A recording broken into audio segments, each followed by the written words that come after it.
Hey, what's going on everybody? This is Noble, and today I'm going to be sharing with you my Dogmatika+Invoked deck profile. This one doesn't really need much introduction, I feel like. I'm pretty sure every Yu-Gi-Oh player and their grandmother knows about this deck. Don't worry, I will also be doing the Dogmatika Necros deck profile as well.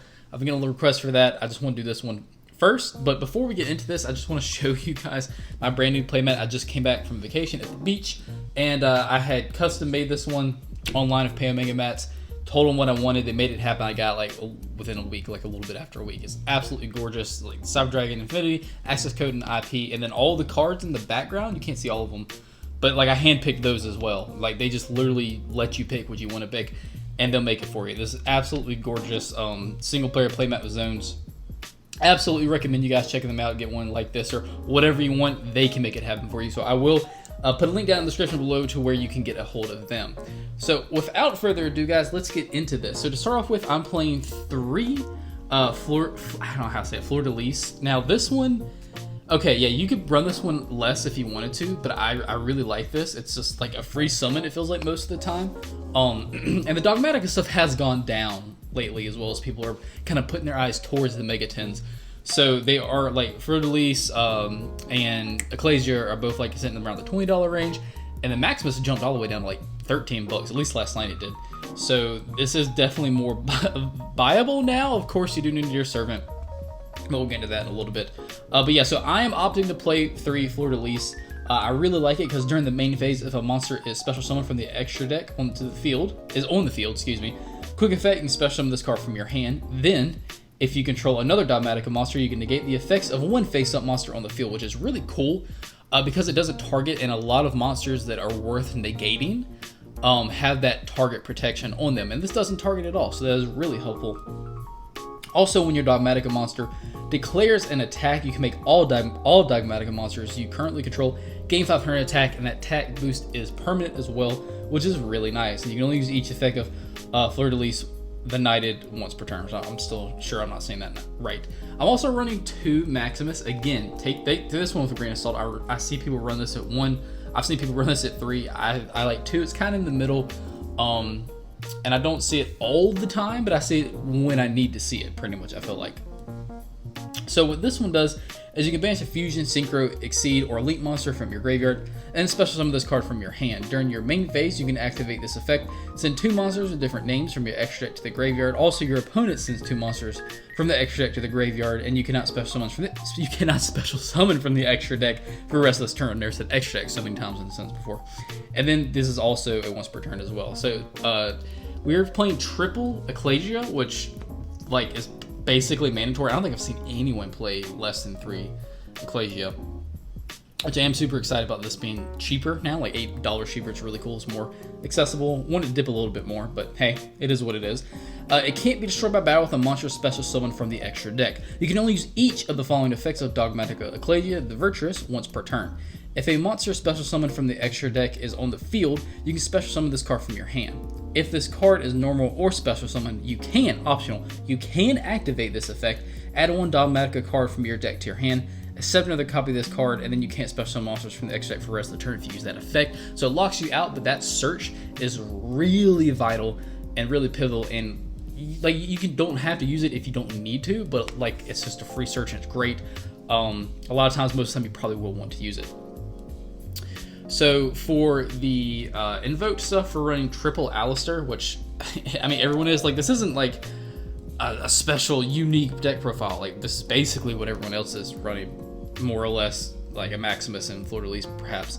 But you know, triple Invoker is just really important.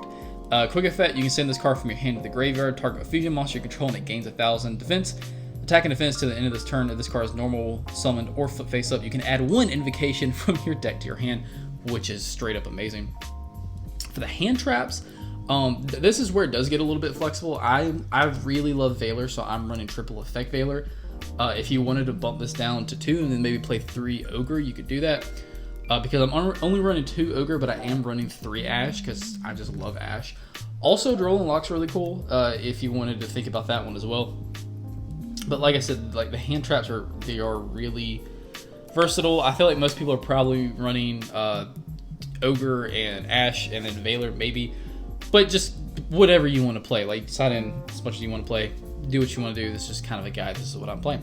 So that's actually it for the monsters. Not a very big monster count at all. As far as the spells go, we are playing triple call by because that's just extremely important because you search a lot in this deck. And if you're playing this deck, your opponent's going to have hand traps. So you're going to, unless they're just want to get beaten down in the face, which if so, then hey, cool. But you should still run call by anyway. Next up, we're playing triple, and here's the one that's going to hurt. Nadir Servant, which you already know. Like, it sucks, man. I pulled one, so I had to order 2 more. It has dropped some. I think it's like sitting at 63 or something, and it was at like 75. But you do need 3 of these, unfortunately. You can get around without them. You're just going to have to do some things differently. But having triple Nadir Servant, if you're able to have it, it just boosts the deck completely to a different level. Because what it does is that you send a monster from your extra deck to the graveyard, and then you add a Dogmatika monster or a Fallen of Albaz from your deck or graveyard to your hand that has attack less than or equal to the sent monster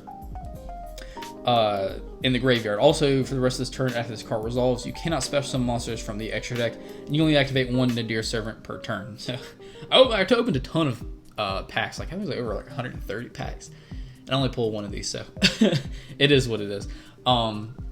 And then also triple Meltdown, which I'll just explain this real fast in case, like, you know, everyone's seen this profile might not know already what this does. But what Magical Meltdown does is the field spell, and when this card is activated, you can add Alistair the Invoker from your deck to your hand.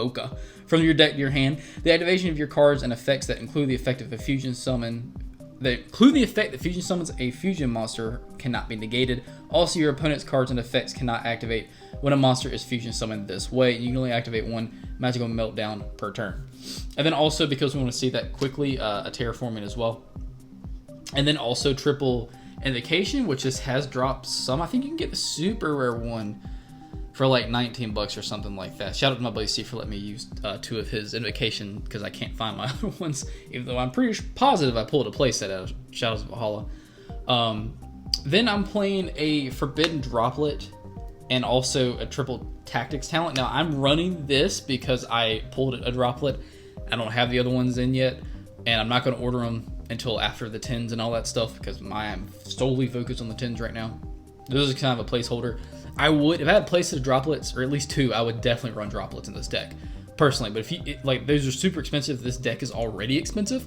So if you don't want to add more hundreds of dollars on top of it, you could definitely play something else. Like, it's not a have to, but droplets will help in anything, especially in meta. And then for the traps, let's go ahead and put them down here. I'm running 2 Dogmatika Punishment. What this one does is you target a face-up monster your opponent controls, and you send 1 monster with an attack equal or higher attack from your extra deck to the graveyard, and then if you do that, you destroy the monster. And until the end of your next turn after this card resolves, you can't special summon monsters from the extra deck. You only activate 1 Dogmatika Punishment per turn. And also a Shaddoll Schism. This is really cool. I was happy I pulled this. And Droplet's actually in the same box, ironically. During the main phase, you can fusion summon 1 Shaddoll Fusion monster from your extra deck by banishing fusion materials listed on it from the field or graveyard, but it can't attack directly. And then you can send 1 to the graveyard 1 monster your opponent controls with the same attribute as that fusion summon monster, which is cool because we do play different attribute Shaddoll monsters, so that gives a little bit of flexibility with that. And then triple impermanence. Triple impermanence I feel like is extremely important in any meta deck, but especially this one because your opponent's really going to be trying to stop these effects from you thinning their extra deck as well.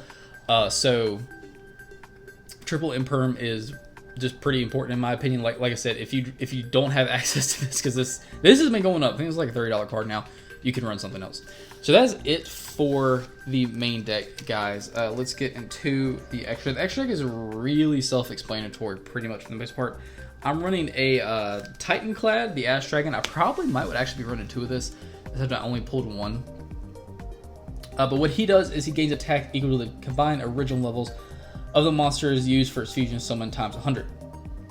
If this card is fusion summoned for the rest of this turn, it is unaffected by the activated effects of any other monster special summoned from the extra deck, which is really awesome protection, by the way. Like, that is really cool. And then during the end phase, if this card is in the graveyard because it was sent there this turn, you can add to your hand or special summon 1 Fallen Albaz or Dogmatika monster from your deck.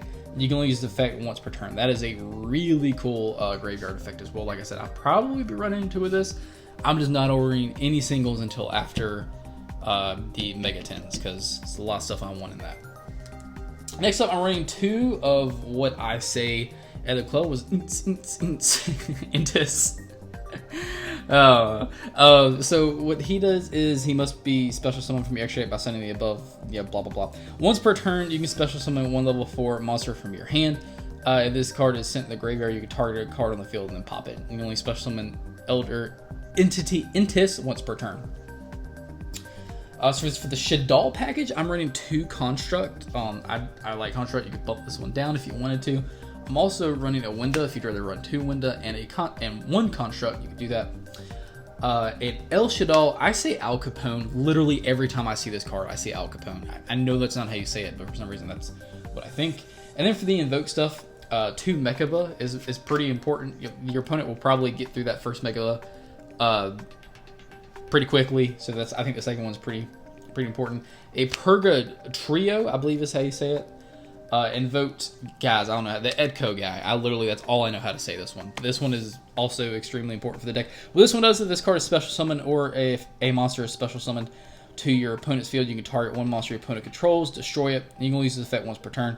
And then once per turn, you can banish 1 Fijian monster from your graveyard. This card gains attack equal to that banished monster attack to the end of your opponent's turn. So that attack gain does last a bit, and if your opponent has something kind of beefy, like for some reason if you're playing something as like Chaos Max or something,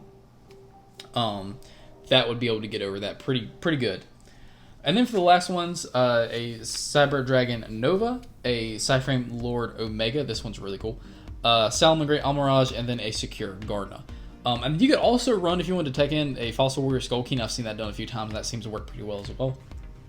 But there, guys, that's it for the deck. Like, this isn't like this is, like I said, this isn't like a unique. Oh, Noble's got some spicy tech secrets going on. Nah, brother. This is Dogmatika+Invoked. That is like basically what everyone else is running, give or take a few cards, pretty much for the most part. So yeah, that's it for the deck. I do hope you enjoyed it. Like, guys, this is like, you know, I try to tell you guys about prices, bro. This is an expensive deck to make, like, absolutely, especially if Nadir's Servant's sitting the way it is. Even if it has gone down like 14 bucks, it's still pretty beefy.